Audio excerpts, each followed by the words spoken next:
My name's Andy Cerat. I am the product manager who oversees all of Apple device management for Intune.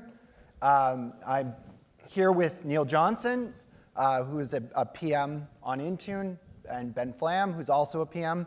And they're going to be sharing all of the great work we've done over the last year. We've been busy. We've been really busy. And really, this session is all about showing you just how busy we've been. Because if you haven't checked out Intune lately, we believe it deserves a second look. Right? So we're going to talk about what we've been up to. We're going to talk about settings catalog in DDM, all the great infrastructure work we've been delivering to get all the different Apple features out there. And then I'm going to get into what's next. But first, I wanted to thank everyone. It's been a great week. I know we're Microsoft, and sometimes that can be an odd thing, but we just do Apple. We do Mac, we do iOS, and so we're here to embrace this community. We feel so welcomed, and I just wanted to thank everyone for doing that, and thanks for the invite to have us. Okay. So Microsoft Intune. Really, it's about managing all of your devices. So as I said, we do Mac, we do iOS. This is the Apple side. But for a lot of customers, they're not just Apple only. They are dealing with Windows. They're dealing with Android. We even manage Linux. And really, the key thing is to simplify and consolidate that management. And so making sure all of your devices are managed under Intune are going to get you a lot of value above and beyond just the licensing fee. And we're going to get into that a little bit later. That's some of the stuff that I will cover. We want to fortify zero trust security, right? So security is critical in today's day and age. And so we will be building even more features. We work with our Entra team. Even some of the features that Neil and Ben are going to show off are security focused.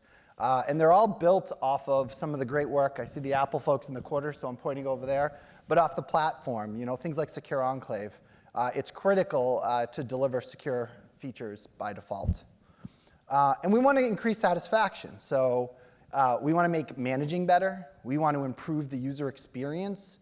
And so we want to make all of that just integral into what we deliver. Some of the stuff, I don't think we get into it here, but if anyone doing iOS management on Intune right now? All right, we got a couple people. Anyone using just-in-time registration yet? Some people? Oh, well, if you're using Intune and haven't yet rolled that out, you should. That's bringing our compliance flow right to the user, right where they are in the productivity apps. But that's an area where we're investing, and we're going to bring it to Mac, and we'll show that.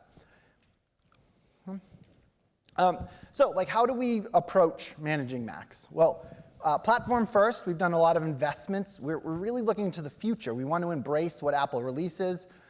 We built a whole architecture for ingesting all the new settings, and Ben will talk about that. That gets things like declarative device management based right in there. That allows for day zero support. We had settings, I think, in June, Ben, was that? Yeah, so we'll get into that.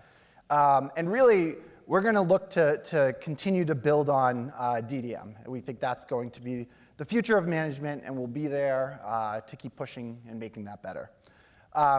MDM Plus. So for years and years, we were trying to be the MDM only, where we were doing everything on the MDM stack. That has changed. We now have an agent that does deliver scripts, apps, and you'll get all into that, huh? Yep, yeah, I'll cover that. And then secure productivity, right? So obviously, as Microsoft, M365 is the big package that people buy. You're going to use all of the productivity apps, Outlook, Teams, and it's all thought through and built together, right? Conditional access is our security feature that ensures users have to enroll their device before getting access to any of those. We have our MFA through our Authenticator app with the Entra ID team. And of course, Defender is also a big, important security feature that is baked in. Community tooling. So what's really cool is this community, open source, right? It's something I think Windows just doesn't have. It doesn't have a community like this to the same degree. And so it's awesome, and we wanted to try to embrace that, which you can imagine being in Microsoft was a weird thing, right? To get people to say, hey, wait, why are you going to have this deployed more often and things? But really the key thing is how do we contribute to the community? How do we make it easy for those customers who want to deploy open source tools to do that? And so we're always open to feedback on that, but that's something that we're looking to continue to do and embrace, from at least the Intune Apple side. Okay. And again, thank you, and here you go, Neil. Thank you, Andy. So my job, I've got 10 minutes to cover what the team have built in the last 12 months. And also, I'm 50 this year, and my eyesight's very bad, and so I need my glasses to see my screen, and I need my glasses off to see what's going on. So if I look a little bit confused, that's why. So this is a roadmap. If I can see, I can just about focus on that from here. That's quite good. This is a roadmap of what we've done from the last time I stood on the stage last year. So this is all stuff that we've done in the last year. So we did DMG support. DMG support was really interesting to us because we kind of always assumed that PKG was what everybody wanted, but lots of our customers were telling us that actually they needed DMG support also. So that was one of the second things that we did with the agent that Andy was just talking about. We implemented new wipe actions, so the erase all content and settings. So I'm sure lots of you are the same as me and kind of work with Macs that are kind of almost constantly onboarding as you're kind of validating and designing onboarding flows. This has been just awesome for me. So within a couple of minutes, I can send the erase command from Intune, device wipes, and it's back online and going through Setup Assistant again. Where I've put Settings Catalog Plus, it means that Ben has added a bunch of features, too many. It made my slide really cluttered. But Ben's going to talk about how we do that and why you've seen such an increase and improvement in our payload completeness as well. We also added some shell script runtime limits. We found that not everybody can write really good shell scripts, and some of our customers wrote shell scripts that ran for days or weeks, and so it was quite handy to put some time limits on those. Defender policy enhancements, and again, this is part of what Ben does, but we're essentially importing a whole bunch of payloads and configurations for applications, and we started to pull those into Settings Catalog. So that was from May to July. August to October, we brought in the ability to pin web clips to the dock. Ben did more Settings Catalog, because that's what Ben does all the time.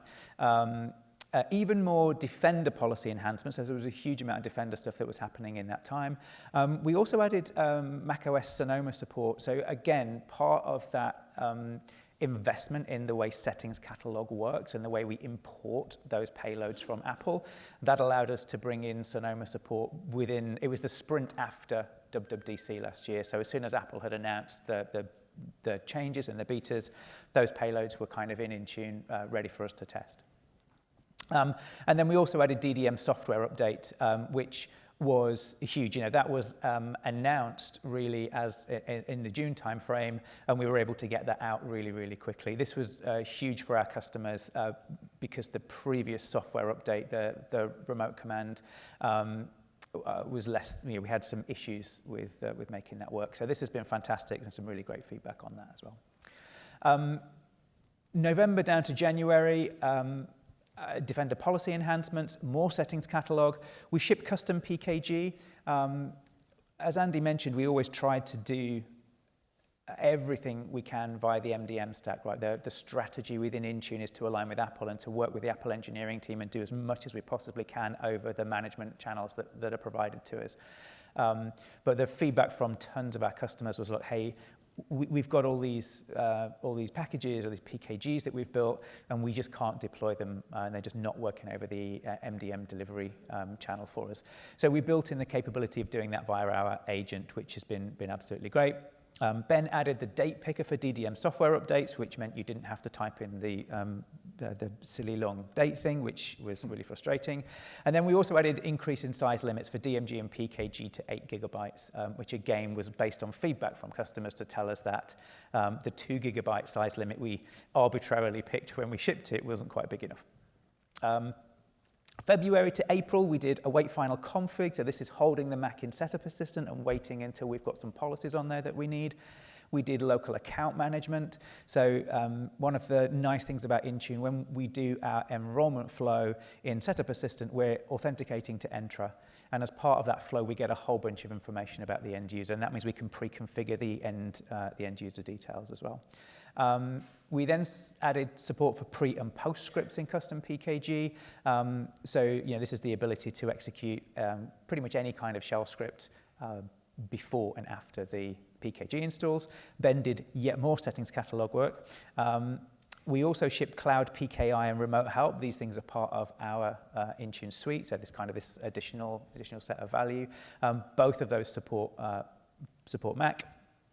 Remote Help, we just demoed yesterday, and that's now fully controlling Mac. So there was a version shipped earlier in the year with just view only, but now that's full control. So you can completely take control over the end user's Mac and do what you need to do to help them. And then I'm sure everybody's seen all over the press, because we've not been shy about sharing this, that Platform Single Sign-On entered public preview, which is really, really big for us. And yeah, we're really excited to see how that develops.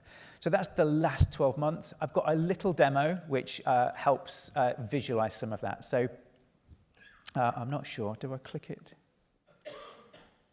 Do I have to do a thing? Oh, it's starting, yeah, it's going. So this particular demo is showing a Setup Assistant Mac managed by Intune. So here we are taking the first authentication prompts from Desmond. And you'll see he's not prompted for his password at any point during this. So it's using passwordless auth. For many customers, when they're using this, the user password will be massive, like really super long. And actually, the end user just won't know it, right? They'll have to go and retrieve it via support. We are installing the management profile here, and then await config is going to kick in. So it's going to hold the Mac in this flow until we've got those payloads and policies that we've defined to be installed. And this is great, because this means that by the time the Mac desktop screen is given to the end user, we're kind of confident that the payloads and policies that we need have been installed.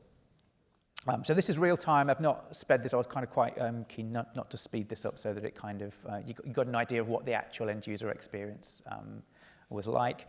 So we kind of hold them here for like a minute or two, just while we go and pull all of those policies down. You'll have seen the DDM policies got installed, and we just kind of go and download and process all of the stuff.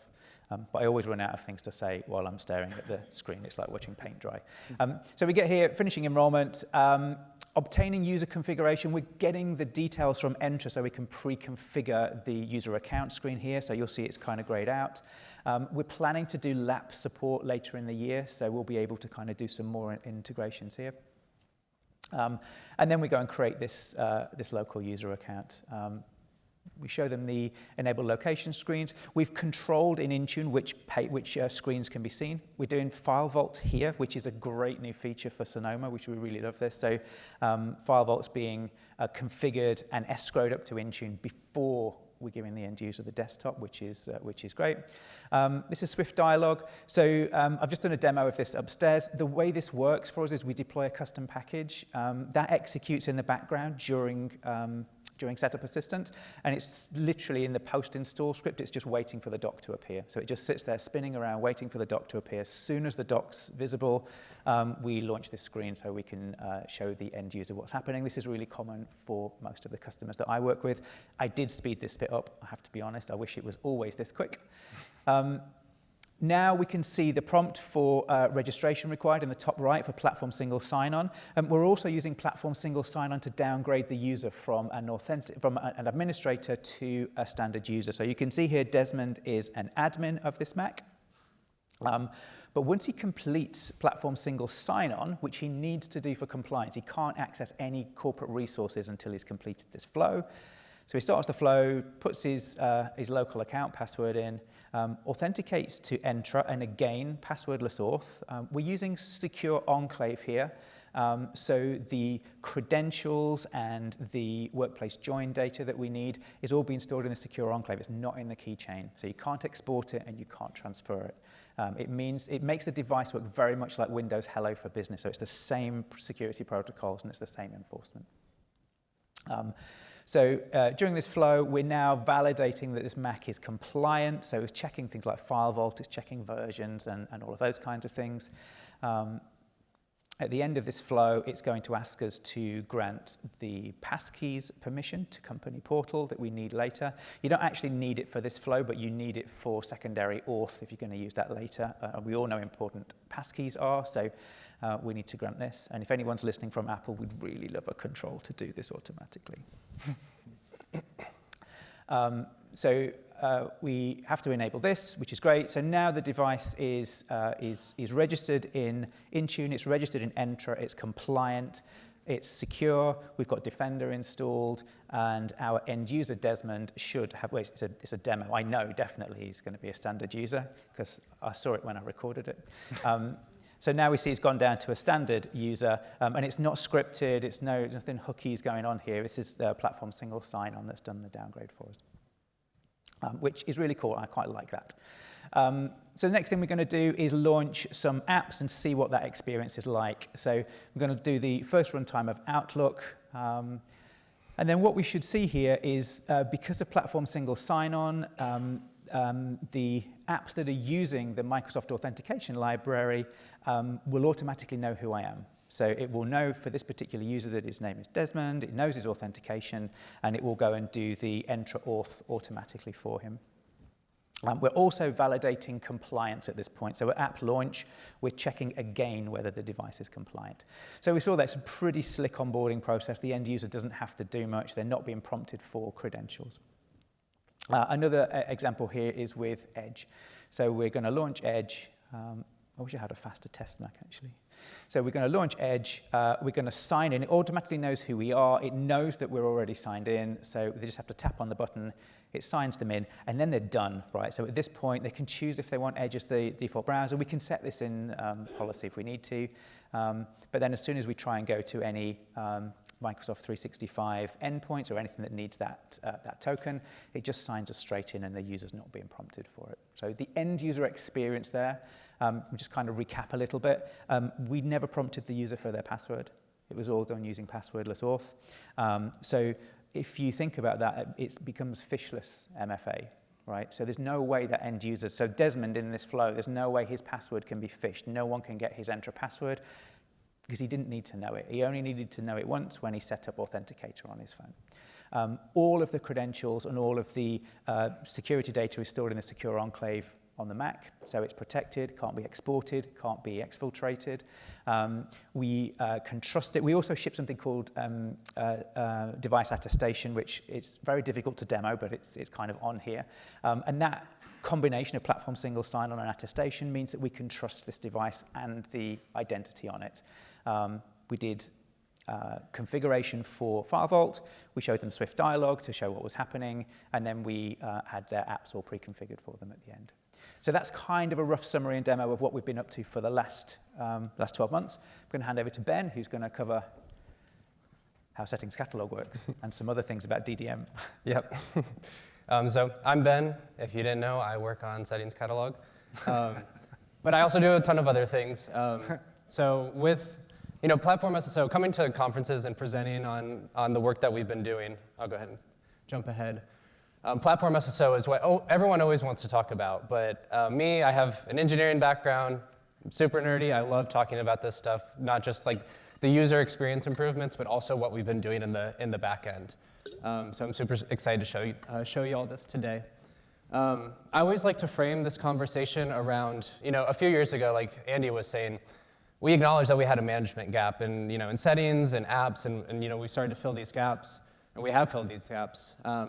And so when Andy took over the Apple Intune team, some odd years ago, this was his first priority, was covering this gap. And Settings Catalog was actually my first project when I joined the team a few years ago, so I'm super passionate about this. So before Settings Catalog, before our new infrastructure, we used to have to basically hard code everything.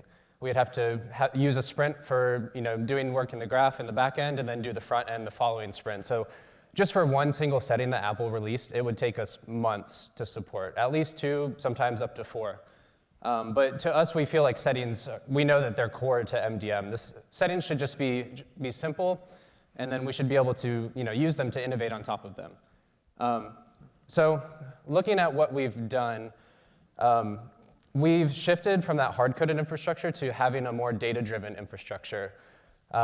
So what we would do is we'd go to Apple's developer documentation. We'd see that there was a new release in the beta docs, and then we would have our engineers write basically what you see in step 2 here. Is just a JSON that the settings catalog understands and then can render UI. Thanks to Apple, in the past couple of years, they've added a GitHub repo. If you haven't seen it, it's the Apple MDM GitHub repo, full of YAML. It's amazing. I love using this.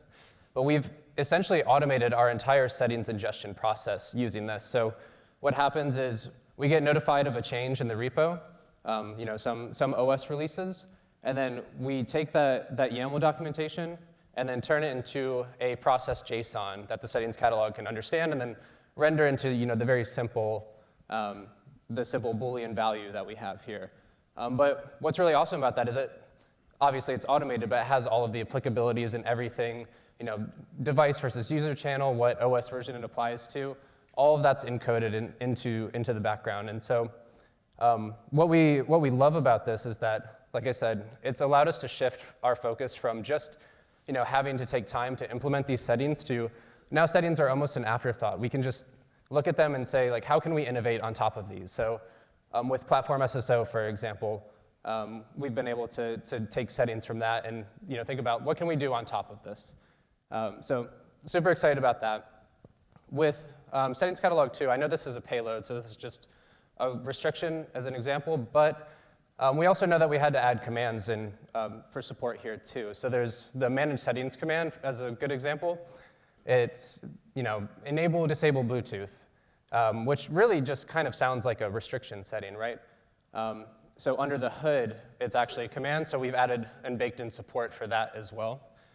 But the most exciting part about Settings Catalog is DDM. So like we were talking about, we had DDM software updates support added into this as well, and that declaration just looks like a normal, settings catalog payload that you go and configure, right? And so, taking a look at DDM, like I said, I love talking about the efficiency improvements that happen. So this is a completely hypothetical software update swim lane of the MDM versus DDM.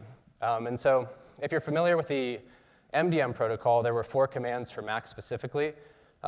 It basically say scan for updates to make sure you have the latest available, tell me that you have the latest available updates, and then I'm going to schedule an update, and then I'm going to keep asking you, just beating the device, give me the status of that update. With DDM, I've kind of simplified the device check-in and fetching the declaration process here, but all of that workload has been moved to the device, which is awesome for a few reasons. But the most important one is that the user experience is much better, and that's because the device isn't getting, pounded with those commands to, give me the status, or schedule this update. It's handling that because it's more aware of itself, and it knows that deadline's coming, and so you don't have to send like a notify the user to actually install this update. The device just knows, and then as it gets closer to the deadline, it warns them, and then eventually forces that restart and installs the update. So with Settings Catalog, like I said, our main goal there was to tackle the problem of day 0 support. So we definitely didn't feel that 2 to 4 months for a single setting was acceptable. And not just settings, but also commands. And then if you notice, we also have our Microsoft app preferences in there too. So Defender, Outlook, OneDrive, Microsoft Auto Update. We work with them to go through the same process, and same with Defender, we just ingest that. But DDM is where it's really exciting. This past WWDC, I love this quote from the Managing Apple Devices session, is that the future of device management is declarative management. And we're totally aligned with that vision. So we have the support for the DDM declarations, and then in the background, in our infrastructure, we recently completed a data reference architecture, which really will unblock a lot of the additional functionality that DDM has. Things like asset referencing, And predicates is another area that we're looking into and super excited about. And so, yeah, this is really it. We're excited for that era of day zero support being challenging. That era is completely over. This past day zero, we had all, like Andy was saying, settings released in June, and then we had the settings actually released in that next sprint while the OSs were still actually in beta. And that just really helps us get the settings into y'all's hands faster so that you can test them and give us feedback, and we can give Apple feedback as well. But we're super excited about the future of DDM. We're heavily invested in that, so definitely keep an eye out for all the work that we're doing. And Andy will talk about the future. Tell us about the future, Andy. I mean, it is DDM, right? So, yeah, we're very excited. Can't wait till the week of June 10th to see the new stuff that Apple releases for DDM. I'm hoping a couple of my wish list items get released.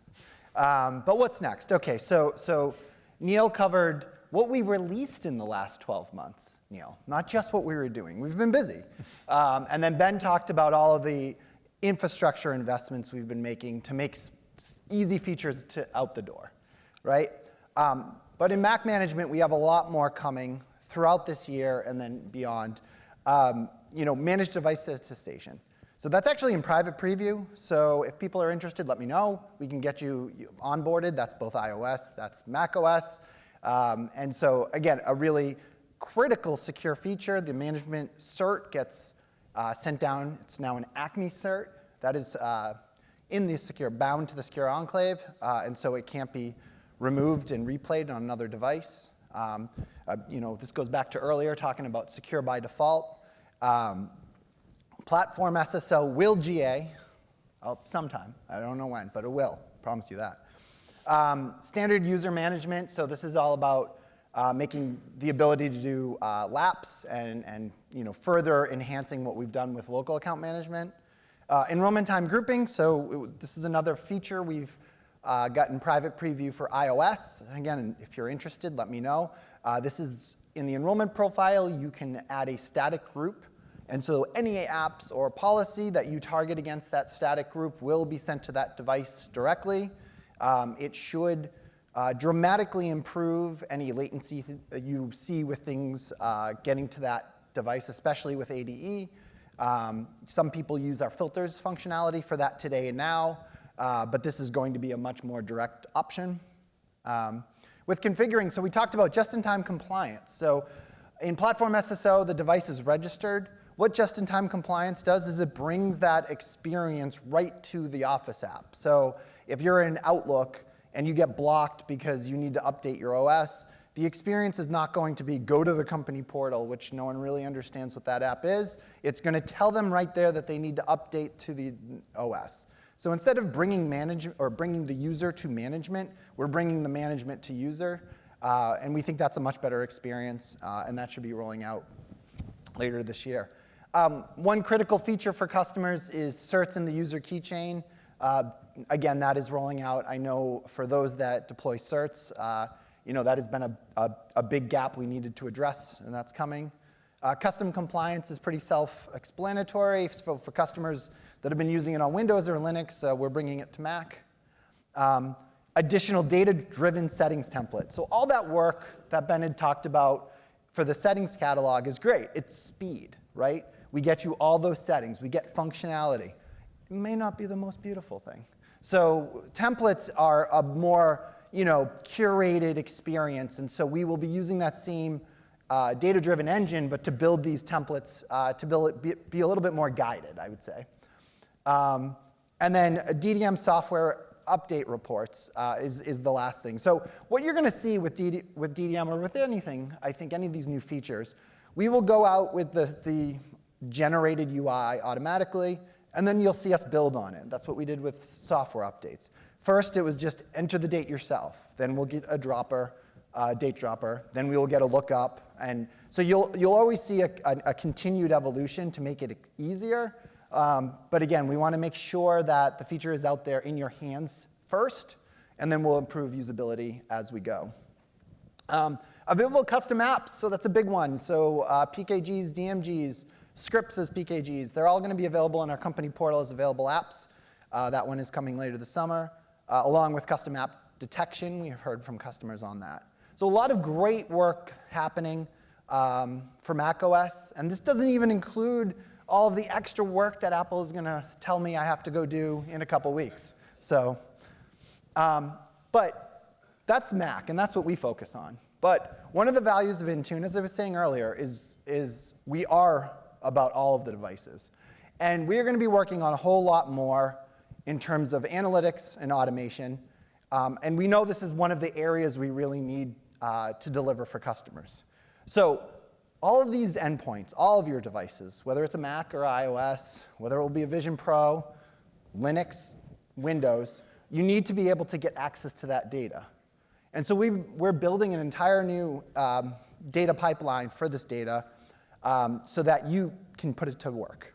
All right? So that's all about querying the device, getting it, creating better dashboards, taking action on that data.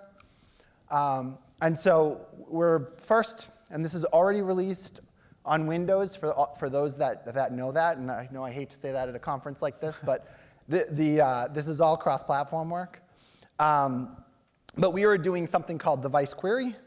And this is how you will be able to run and query the devices better, right? So there's going to be entries. So all that great work we did to take, settings and create them, it's almost the reverse of that. Again, an entire, JSON data-driven model to collect and store and present your data. All right. So you can do ad hoc queries. There's going to be a default query. It's going to be written in what's called the Custo query language, and I'll show you that in a minute. But that allows you to do joins and aggregates and basically put this data together. It's all RBAC enforced in Intune. And from there, once we build that, then comes things like how do you orchestrate or do device actions, so take action on that data, right? So it's one thing to collect it, and it's another thing so we can deliver this. All right. I think, let me see if that works. Is it a video? Do I need There we go. OK. All right, so what you're seeing here, the name is that device query, but this is writing a query. And again, this is a Windows query, but this feature is available in preview for Windows. But I just wanted to show you the power of what our inventory will look like, right? Being able to now run this query. In this particular one, they're checking the OS version of the device, right? And then you can continue to add to this. So this is going to summarize the count.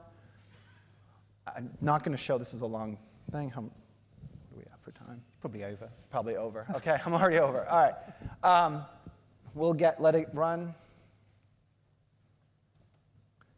But again, the data now is in your hands. It's in Intune, and you can run queries to get this, right? And so in this particular, when's the last check-in? We're further refining the data. OK?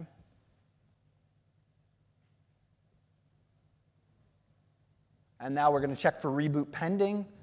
And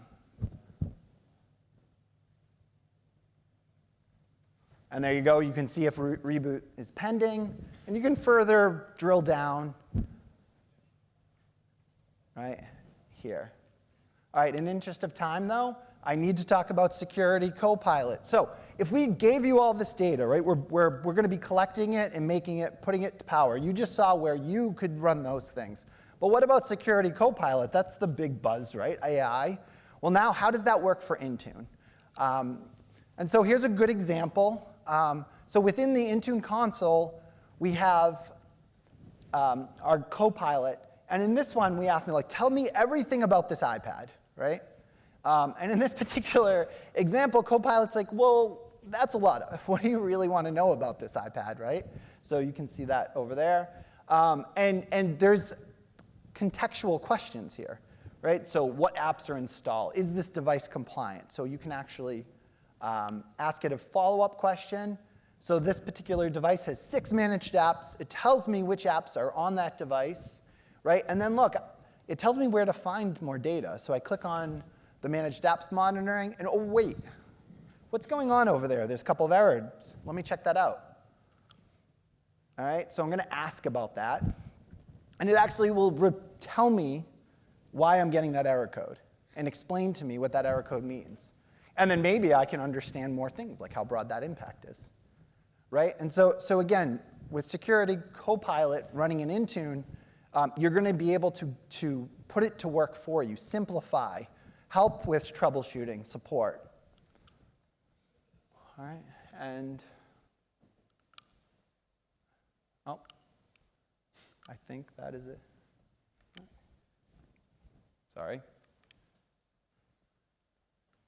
I guess my slide didn't hide. Oh. Sorry about that. All right. Well, so where we go from there? But yeah, sorry about that, everyone.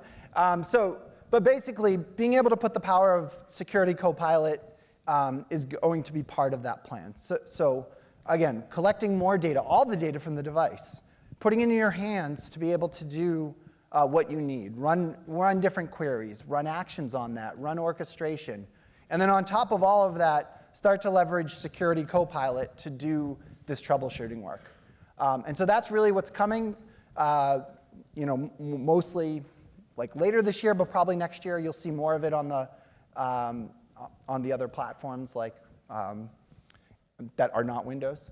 But we're really excited about this. I think this is going to make it easy. It's really going to provide the value of Intune. Again, cross-device management, cross-platform management, really empowering all of our admins to get more done. I heard this multiple times, like do more with less, right? From meeting with all of you. We believe this is going to help do that. And so we're excited, and this will all be coming to all of our Apple platforms in the next year or so. So cool. Again, thank you all for your time. Appreciate it. And we look forward to continuing to collaborate and build features for all of you. So thank you. Thanks, everyone.